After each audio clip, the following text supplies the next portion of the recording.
झारखंड में विधानसभा चुनाव की सरगर्मी काफी तेज हो चुकी है। फर्स्ट चरण के नामांकन की प्रक्रिया शुरू हो गई। आज कोडरमा विधानसभा से एक वकील साहब हैं जो उन्होंने भी पर्चा दाखिल करने का निर्णय लिया है और कोडरमा विधानसभा से अपने दावेदारी पेश कर रहे हैं। ईश्वरी राणा जी हैं जो पूर्व में मुखिया भी रह चुके हैं और सामाजिक कार्यों में लगातार जुड़े रहते हैं और ये पहले माले पार्टी में भी थे। तो जानने की कोशिश करेंगे कि इस बार वाम दल के जितने भी पार्टियां थी वो इंडिया गठबंधन के साथ अलायंस है। तो आखिर ऐसा क्या हुआ? आप माले में थे, वामपंथी में थे, तमाम जो वामपंथी पार्टियां हैं वो इंडिया गठबंधन के साथ है, अपने अकेले ही चुनाव लड़ने का निर्णय क्यों लिया? क्योंकि हम जो हैं वो वामपंथी हैं, लेकिन हमारी जो पार्टी है कम्युनिस्ट लीग फोर्थ इंटरनेशनल, वो इंडिया गठबंधन का हिस्सा नहीं है। अच्छा, नहीं है? नहीं, हम वामपंथी पार्टियों को और इंडिया गठबंधन को समर्थन करते हैं, लेकिन मुद्दों पर समर्थन करते हैं। और जब कभी हमको लगता है कि इंडिया गठबंधन के साथ में नहीं चलना है हमको, तो वैसी परिस्थिति में हम अपना अलग चलते हैं। आखिर विधानसभा चुनाव लड़ने का निर्णय क्यों लिया? क्या मुद्दे हैं? क्योंकि विधानसभा का जो चुनाव होने जा रहा है, इस चुनाव में एक तरफ एनडीए है और दूसरी तरफ इंडिया गठबंधन है, और इन दोनों के बीच पावर अपने हाथ में लेने की लड़ाई है। महज पावर की लड़ाई है, पावर अपने हाथ में लेने की लड़ाई है। इस देश के, इस राज्य के जो बुनियादी सवाल हैं, जो मुद्दे हैं, उन मुद्दों से जो है इन पार्टियों को कोई लेना देना नहीं है। आपके क्या मुद्दे हैं? कोडरमा विधानसभा से आप निर्दलीय प्रत्याशी होंगे या कोई पार्टी से भी चुनाव लड़ेंगे? क्योंकि हम तो कम्युनिस्ट रहे हैं और हमारी पार्टी बहुत छोटी है, बहुत छोटी पार्टी है, और हम यहाँ से जो चुनाव लड़ रहे हैं, हमारे सवाल है कि कोडरमा जो है बहुत लंबे समय से आप देखेंगे कोडरमा में किसी तरह का विकास का कोई कार्य नहीं हुआ है। अभी यहाँ जो है एक यूनिवर्सिटी की जरूरत थी। कोडरमा में आधुनिक यूनिवर्सिटी के मांग के लिए हमारी चाहत है कि कोडरमा में आधुनिक किस्म का एक यूनिवर्सिटी हो। शिक्षा को डेवलप करने के लिए आधुनिक यूनिवर्सिटी का होना जो है सो बहुत जरूरी है। ये मेरा एकदम मतलब पहली प्राथमिकता है ये मेरी। और दूसरी प्राथमिकता है कि आप देखेंगे कि आज तक जितने भी विधायक यहाँ से बने हैं कोडरमा से, वो उसमें सतगावा जो प्रखंड है, उस प्रखंड का महत्वपूर्ण रोल रहा है, लेकिन आज तक जो है सतगावा को रेलवे लाइन से नहीं जोड़ा गया है। ये सवाल भी हमारी प्राथमिक सूची में है। इसके अतिरिक्त जो है आप देखेंगे कि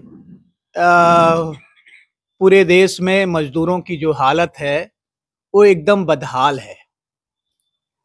इस देश में निःशुल्क शिक्षा, निःशुल्क स्वास्थ्य सेवा और रोजगार की आवश्यकता है, और ये मूल सवाल है पूरे देश का। जब इस देश का ये मूल सवाल है तो हमारे कोडरमा का भी ये सवाल है।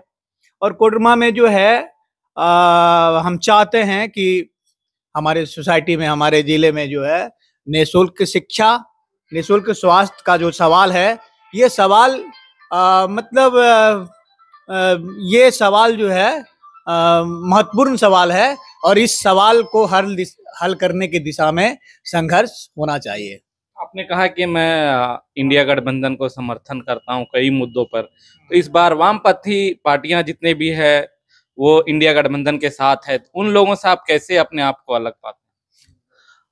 हमारी जो है हम उनसे अलग है, बिल्कुल अलग हैं उनसे, क्योंकि ये लोग जो है अभी पूरे देश में आप देखेंगे तो लंबे समय तक कांग्रेस का शासन रहा, और कांग्रेस ही जो है बीजेपी की जननी कांग्रेस ही है। कांग्रेस की गलतियों के कारण ही बीजेपी जैसी पार्टी इस देश की हुकूमत पर कायम हुई है। और कांग्रेस जो कि बुर्जुआ पार्टी है, कांग्रेस और भाजपा में किसी तरह का कोई अंतर नहीं है। एक है कांग्रेस सॉफ्ट है तो बीजेपी हॉट है, यही अंतर है। बाकी नीतियां जो है, चाहे बीजेपी की हो या कांग्रेस की, ये पूंजीवादी नीतियों पर चलने वाली पार्टियां हैं। बाकी कांग्रेस के अतिरिक्त जो भी इंडिया गठबंधन में पार्टियां हैं, इन पार्टियों का कोई सिद्धांत नहीं है, कोई वसूल नहीं है। ये लोग अवसरवादी किस्म की पार्टियां हैं, जहां देखती है कि हमको जो है फायदा मिलने वाला है, वहां चिपक जाती है। इनको मजदूर किसानों की बदहाल जिंदगी से कोई लेना देना नहीं है। कोडरमा के काफी मुद्दे हैं, आपके नजर से कोडरमा के क्या मुद्दे हैं? कोडरमा जो है या मजदूर बहुल एरिया है ये, और मजदूर आज की तारीख में जो है, मजदूर शिक्षा से वंचित हैं, स्वास्थ्य सेवा से वंचित हैं, रोजगार का बिल्कुल अभाव है। और यहाँ के जो मजदूर के बच्चे हैं, वो बच्चे यहाँ से जो है बाहर पलायन करते हैं। इस पर भी विचार होना चाहिए। विधानसभा में हो या लोकसभा में हो, शिक्षा, स्वास्थ्य और रोजगार को लेकर के नीतियां बननी चाहिए, और इस देश में, राज्य में समान नीति बननी चाहिए। एक समान शिक्षा नीति हो, एक समान स्वास्थ्य नीति हो, रोजगार का जो सवाल है उस पर भी विचार करना चाहिए। ये मेरा कुल मिलाकर कहना है। इस देश में निःशुल्क शिक्षा, निःशुल्क स्वास्थ्य सेवा की व्यवस्था नितांत जरूरत है। अच्छा, आपके जो विपक्षी हैं, एक तरफ इंडिया गठबंधन से हैं, जो संभवतः आरजेडी से उम्मीदवार होंगे। एनडीए गठबंधन से बीजेपी ने अपना उम्मीदवार घोषित कर दिया है, 2 बार की विधायक, मंत्री भी रह चुकी है। एक और निर्दलीय प्रत्याशी है जो पूर्व में जिला परिषद अध्यक्ष रहे हैं। एक नई नवेली पार्टी आई है JLKM, उसके भी प्रत्याशी है। तो उन लोगों से कैसे मुकाबला करेंगे? उन लोगों के पास धन है, कार्यकर्ता है, तमाम तरह की सहूलत है। उन लोगों से आप मुकाबला कैसे कर पाएंगे और अपना जीत सुनिश्चित कैसे करेंगे? कोडरमा जिला के जो ज्वलंत सवाल हैं, इन सवालों पर हम चुनाव मैदान में जाएंगे। ये बात सही है कि चाहे एनडीए हो या दूसरी तरफ इंडिया हो, इसके अलावा और जो नई पार्टियां JLK में जो है, सभी पार्टियां हैं, और ये पार्टियां निश्चित रूप से जो है इस चुनाव में भीड़ और पैसे के बल पे राजनीति करेंगे। हमारे पास भीड़ भी नहीं है, मेरे पास पैसे भी नहीं है, बावजूद हम जो है मजदूरों के सवाल को लेकर हम इस चुनाव में जाएंगे, और मजदूरों के जिंदगी की बेहतरी के लिए, उनकी खुशहाली के लिए दम लगा देंगे हम पूरा। कब नॉमिनेशन कर रहे हैं? क्योंकि इस बार चुनाव में काफी कम टाइम मिला है। सिंबल मिलने के बाद मात्र 11 से 12 दिन का चुनाव प्रचार का टाइम रहेगा। काफी टफ चुनाव है इस बार। आज हम इस चुनाव में उम्मीदवार हैं, इसकी घोषणा कर रहे हैं, और हम 24 तारीख को नॉमिनेशन करेंगे। यही है। क्या तैयारी है नॉमिनेशन की? हम तो विगत लंबे समय से इसकी तैयारी कर रहे हैं।